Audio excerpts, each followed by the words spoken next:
Hindi ba natin siya ipalilibing? Or ipapakrimen? Hindi ako Diyos. Wala. Pero sabi nga nila, demonyo ako. Kaya gagawin ko ang lahat para ibalik ang buhay ng anak ko. Ano? Sabihin mo sa akin kung tutulungan kita. Gagamitin ko ang pupunta ko. Ano ba ang pinag-aagawan mo, Logan? Gagamitin ko yun para maibalik ang anak ko.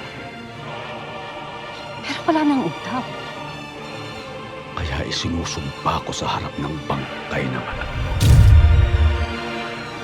Nagagawin ko ang lahat para makita ka ulit at mahanap ang dambuhalang buhay na yun at maibalik sa akin ang taon.